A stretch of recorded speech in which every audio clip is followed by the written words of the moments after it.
What is going on, everyone? Coach Jason here, and today I want to do this training for you guys because it's been a while. I wanted to share this with you. I actually had to teach this in church once, and I say I have to bring this out to the public, bring it out to my fam, bring it out to everyone. Now, look at my screen. We're going to read this excerpt, right? I'm going to get straight to it. Let's look at my screen. We're going to read this excerpt. It says, disease is an effort of nature to free the system from conditions that result from the violation of the laws of health. And that is taken from Ministry of Healing, page 127, one of my favorite books. Now, here's the thing.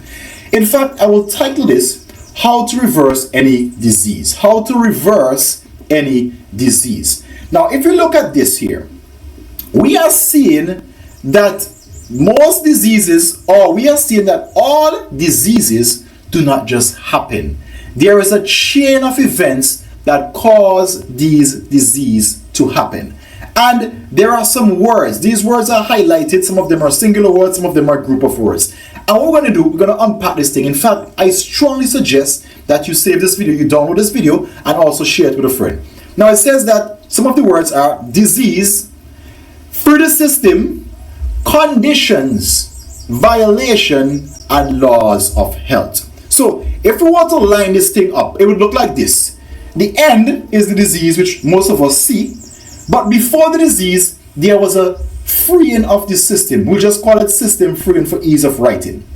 Prior to system freeing, what was the system being freed from? What was the system freeing? It was freeing conditions, right? Now, how did these conditions come about? These conditions came about by violations. And what was violated? The laws of health. So that's going to ask the question, or we're going to now ask ourselves the question, what are the laws of health? Now, laws of health are pure air, sunlight, rest, abstemiousness, or another word for that is temperance, exercise, proper diet, the use of water, trust in divine power. These are the laws of health. And I will write these down. I'll put them in my footnotes so you guys can have this to note. So with that being said, let's set this thing up now. It tells me that whenever I violate any one or more of these laws of health, then my body will develop certain conditions.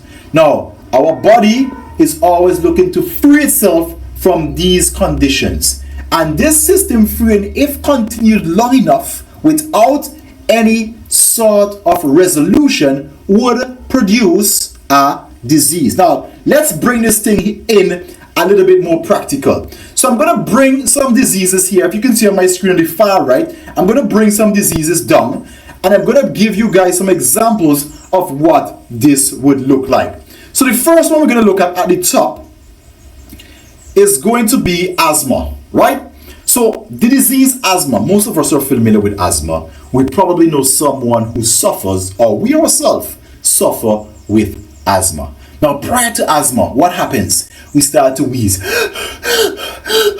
That is the system being freed. Now, what is the condition that result or cause the system to start wheezing? It is difficulty breathing. So when our airways get clogged, we have difficulty breathing. The body now tries to force air into our lungs by the wheezing effect.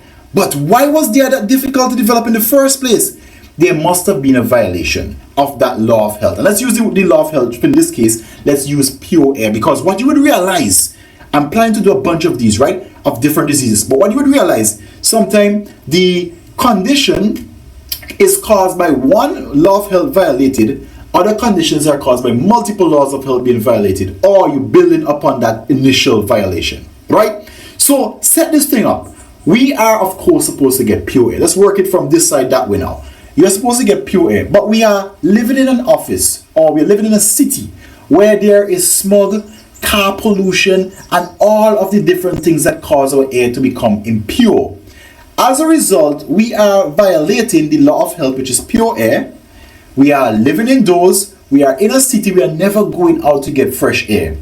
That would cause inflammation. It would eventually cause our passageway or airway to get clogged up. that would result in difficulty breathing. That's a manifestation of the condition.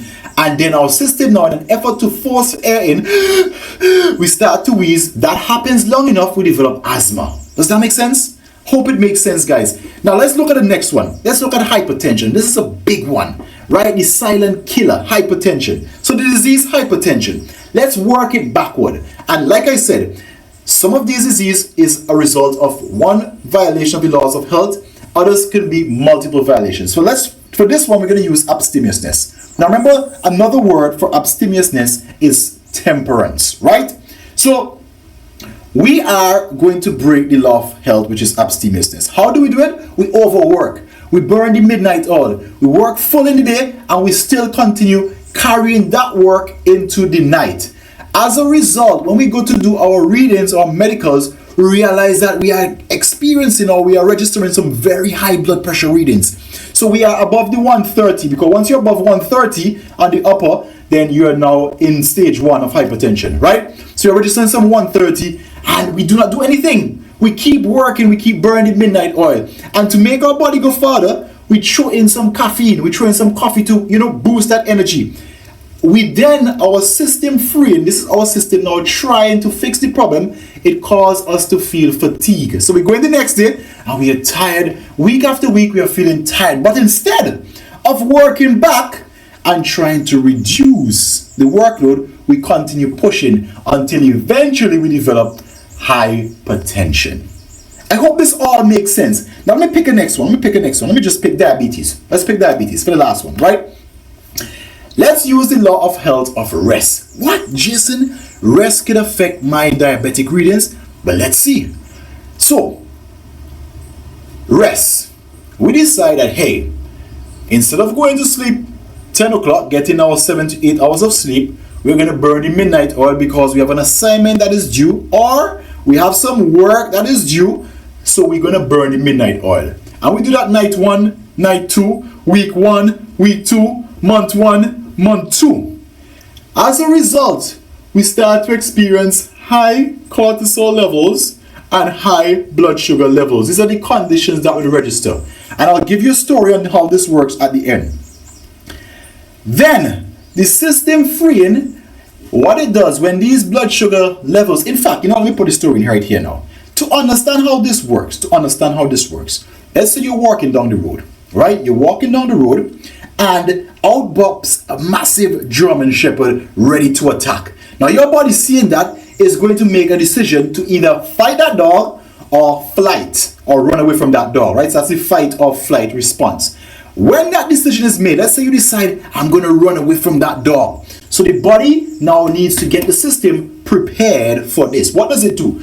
It releases some hormones. Now let's start with the first one. It does some things. The first one it does, or one of the main things that it does, just for us to get this story, is that it starts to release excess glucose into your blood. Now why is that needed? Because you're getting ready to run away, so you need that extra energy, right, for you to fuel that escape. So you got that excess glucose in the system, you run over neighbor's wall, you scale the wall, boom, you are away, trouble is away. Now by doing that massive exertion of energy, you have just used up that excess glucose that was pumped into the blood. So system comes back to normal, everything is fine. Whenever your body experiences stress, or let me put it this way, your body cannot perceive between real physical stress or perceived stress, or your body cannot differentiate, that's the word, differentiate between real stress or perceived stress. So let's take it back to the midnight oil. So you're getting ready for this exam, you're getting ready for this thing that you have to submit for work, you have some assignment, you got some paperwork you got to submit, you're burning the midnight oil.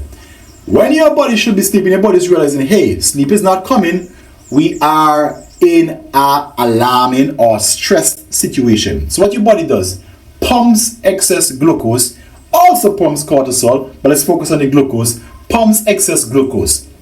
What happens? Because this is not a strenuous activity, it's not going to use up the glucose as fast as if you were running away from a dog, for example. And added to this, because you have reduced your rest, you are going into the day half charge. which means that stress is going to roll over into the day. And all the while, your body is doing what? It is releasing blood sugar. What happens? Blood sugar levels start to rise. Next thing, the body realizes we can't give these blood sugar levels too high. We got to get them out of the blood. So what it does, it releases that hormone insulin, which try and gets that blood sugar out of the blood into the cells. Now, with this constant stimulation, you develop something called insulin resistance. I'm sure you heard the word insulin resistance, right? Where the insulin can't get the glucose out of the blood fast enough and the levels continue to rise.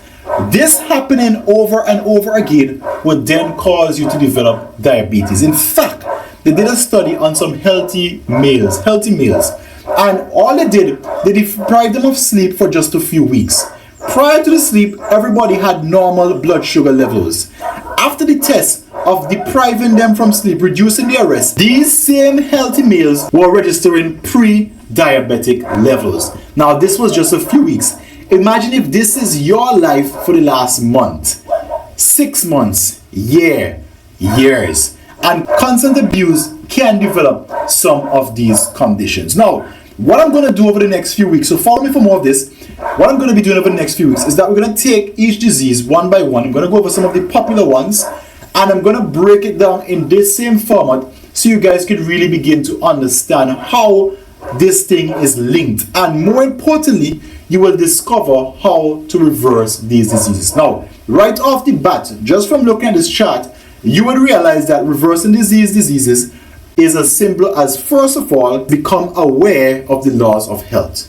Right? Then the second thing is obviously try and live in conformity to these laws of health so that you will not develop these conditions where your system will have to free them, and when it becomes burdened, you develop full-blown diseases. Right? So I know this has been a little bit of a long video, but I think it is super important because there are more and more diseases coming on, more people get sick, and we obviously need to find the natural remedies to fix these ailments. So until our next video, Coach Jason sign out. Have yourselves an awesome day. If you have any questions regarding this video, drop them in the comments below and I'll be more than happy to help. Take care, stay awesome, and stay healthy.